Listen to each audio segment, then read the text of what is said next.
Okay, things are getting wild out there when you look at the energy demands for AI lately. Forget efficiency for a moment.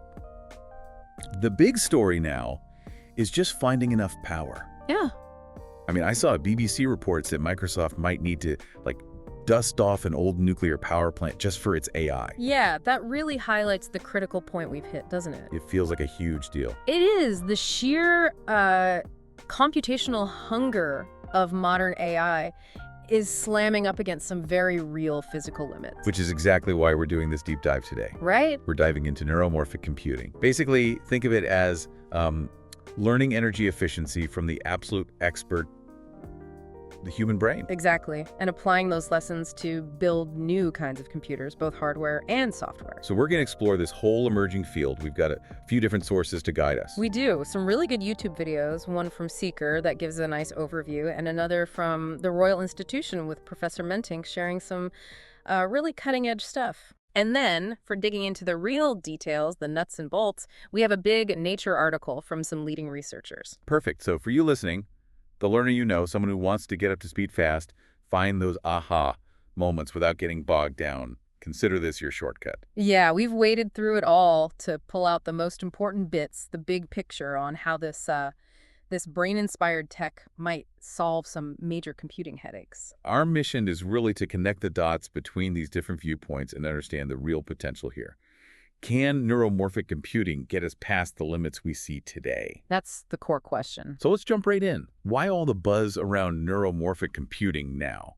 What problems is it really trying to fix? Well, that energy crisis in AI we mentioned is a massive driver. Professor Mentink really hammered this home in the Royal Institution video. Right, the BBC piece, the Microsoft nuclear thing. Exactly. He pointed out that AI power needs are doubling every 3 to 4 months. That's just unsustainable. It's way faster than Moore's Law ever was.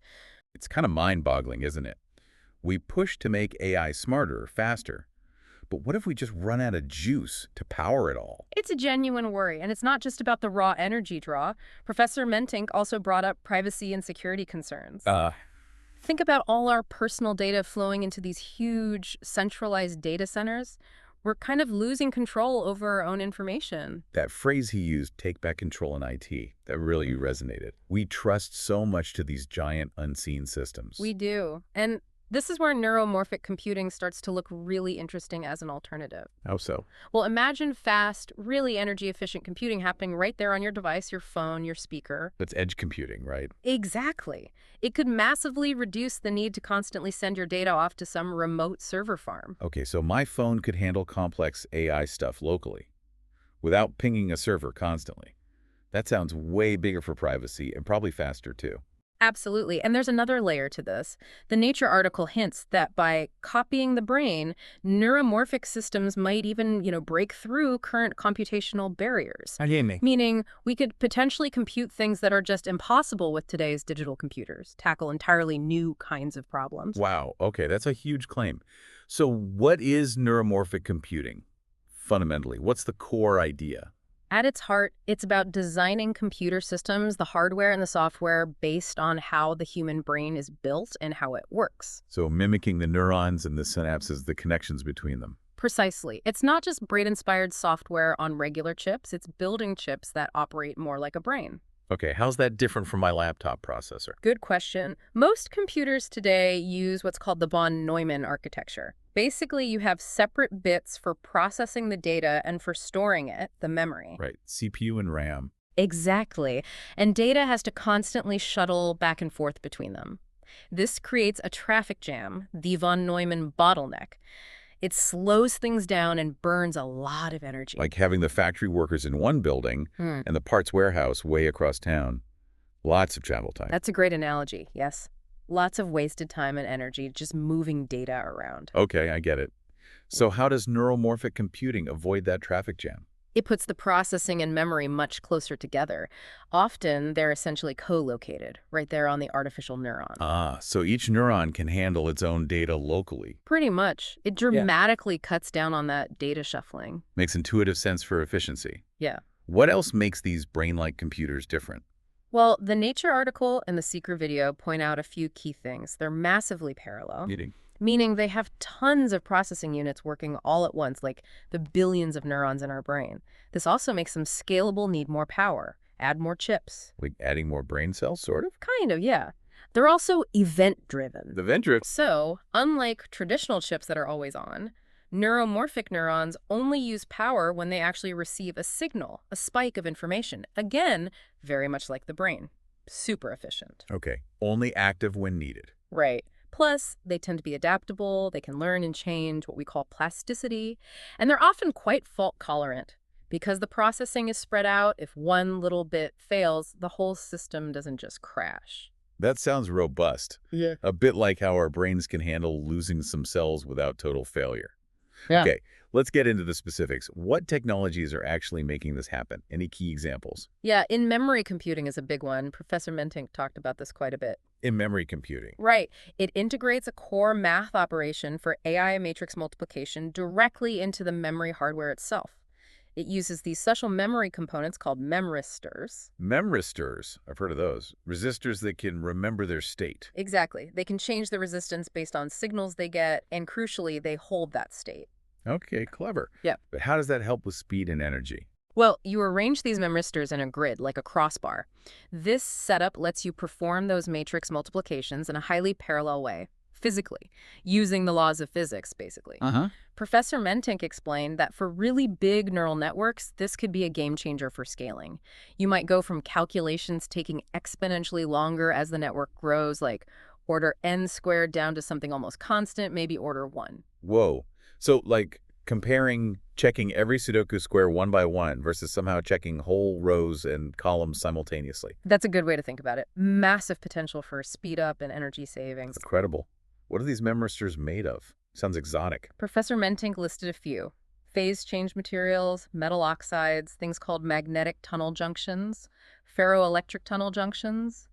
The Nature article also stresses how vital these new kinds of non-volatile memory are. Okay, so that tackles the processing bottleneck. What other brain ideas are being used? Professor Mentink mentioned stochastic computing. Yes, another really fascinating angle. Stochastic computing takes inspiration from the brain's sheer energy efficiency. Which is, like, way better than our supercomputers, right? Oh, vastly. Millions of times better, potentially, as Professor Mentink noted. He mentioned the theoretical minimum energy for computation, the Landauer limit, and how the brain just blows past it. So how does being stochastic random help? Seems counterintuitive for a computer. It does, doesn't it? Yeah. But the brain isn't always perfectly precise. Stochastic computing embraces that. It actually uses randomness in the computation. How? For instance, you can build probabilistic computers that use tiny random fluctuations like heat noise to generate random numbers. These can power things called stochastic Ising machines. Ising machine. Yeah, they're specialized computers really good at solving complex optimization problems, finding the best answer out of a zillion possibilities. Professor Mentink explained that because they work in parallel, sampling possibilities simultaneously, they can be much faster than traditional methods like Monte Carlo sampling, which does it step by step. Maybe an order n speed up down to order 1. So instead of fighting randomness, you harness it for efficiency. That's wild. Very cool. Okay, it is. Now, the Nature article really stressed needing to scale these systems. We need big neuromorphic computers for real problems. How's that going? That's a key focus. The Nature article lays out the features needed for scalable neuromorphic architectures. We can't see the figures, but Figure 1 apparently shows how systems have grown over time, and Figure 2 makes a crucial point. You need a whole ecosystem. Not just the chips. No, you need the software tools, the algorithms, the applications, everything to support and use the hardware effectively. It's about building the whole stack. Makes sense. You need the roads and drivers, not just the car. Exactly. And the Seeker video also flags some big challenges still ahead. Like what? Well, consistently proving they can match the accuracy of traditional methods is still ongoing for many tasks.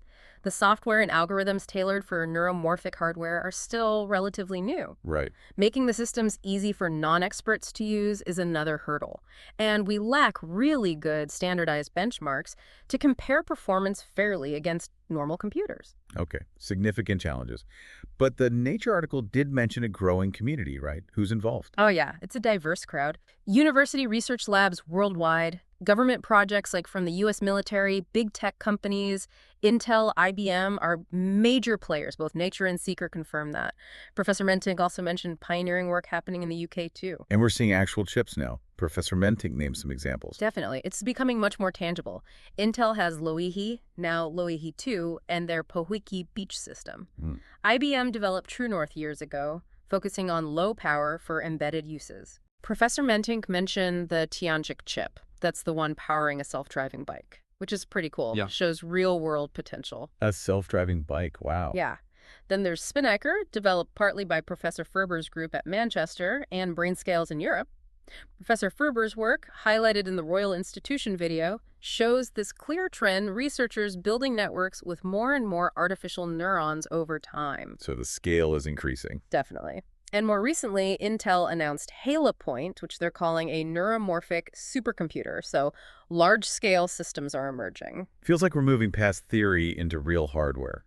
So what kinds of jobs are these computers expected to be good at? Where might we see them first? The consensus from Nature, Seeker, Professor Mentink seems to be AI at the edge. Edge computing again. Small, low-power situations. Exactly.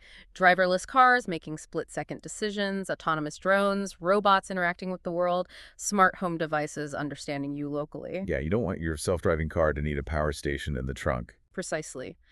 Other big areas are natural language, speech, image processing, analyzing huge data sets, optimizing industrial processes. Okay. And as the Seeker video mentioned, there are kind of two research tracks: the computational one, making AI more efficient, and the neuroscience one, using these systems as tools to understand the actual brain better. That's interesting. Building brain-like computers helps us learn about the brain itself. A nice loop. Yeah, a virtuous cycle. So looking ahead, what's the future trajectory? Where's this field heading? Well, the Nature article ties the current momentum to the AI explosion and the feeling that Moore's law, traditional chip scaling, is kind of running out of steam. Right, making silicon chips smaller and faster gets harder and harder. Exactly. So Neuromorphic offers a different path forward for computing power and efficiency. Professor Mentink also touched on some really advanced hardware concepts, like using microcombs. Microcombs, what are they? Specialized optical devices. He suggested they could have amazing applications, like detecting light from exoplanets or even for medical diagnostics. Wow, from computing to planet hunting and medicine. That's quite a leap. It shows the potential breadth. But crucially, there's still tons of work needed on the software side. Developing algorithms that really leverage what neuromorphic hardware can do is key. Nature stresses this co-evolution of hardware and software. Got it. They have to grow together. And what about the really big dream? Artificial General Intelligence, AGI. Yeah, the Seeker video brought that up. The idea is that by mimicking the brain's architecture more closely, neuromorphic computing could be a vital step towards AI with genuine human-like understanding and learning. So maybe the path to AGI runs through building hardware that looks more like our own wetware. That's the hypothesis for some researchers. Big projects like the Human Brain Project, using systems like Spinnaker and Brainscales, embody that long-term ambition. It's obviously a long road full of challenges, but it is fascinating to see these brain-inspired ideas pushing computational boundaries and maybe teaching us about ourselves too. Absolutely. Neuromorphic computing is genuinely a promising alternative, especially for energy-hungry AI. It takes cues directly from the brain to be more efficient and maybe even compute in totally new ways. And while, yes, there are hurdles, accuracy, software maturity, standards, the progress in hardware is undeniable. And the ecosystem seems to be growing fast. Yeah, the momentum is there. Continued work on algorithms and building out that supportive ecosystem will be critical. But the level of investment and interest from so many different areas is really encouraging. So for you, the listener, think about this. A future where computing isn't stuck with today's energy limits or architectures. What happens when we have computers inspired by the brain? How could that change things way beyond AI? What new doors might open when computing becomes radically more efficient, adaptable, maybe even more natural? Definitely check out the sources if you want to dig deeper. It's a field worth watching.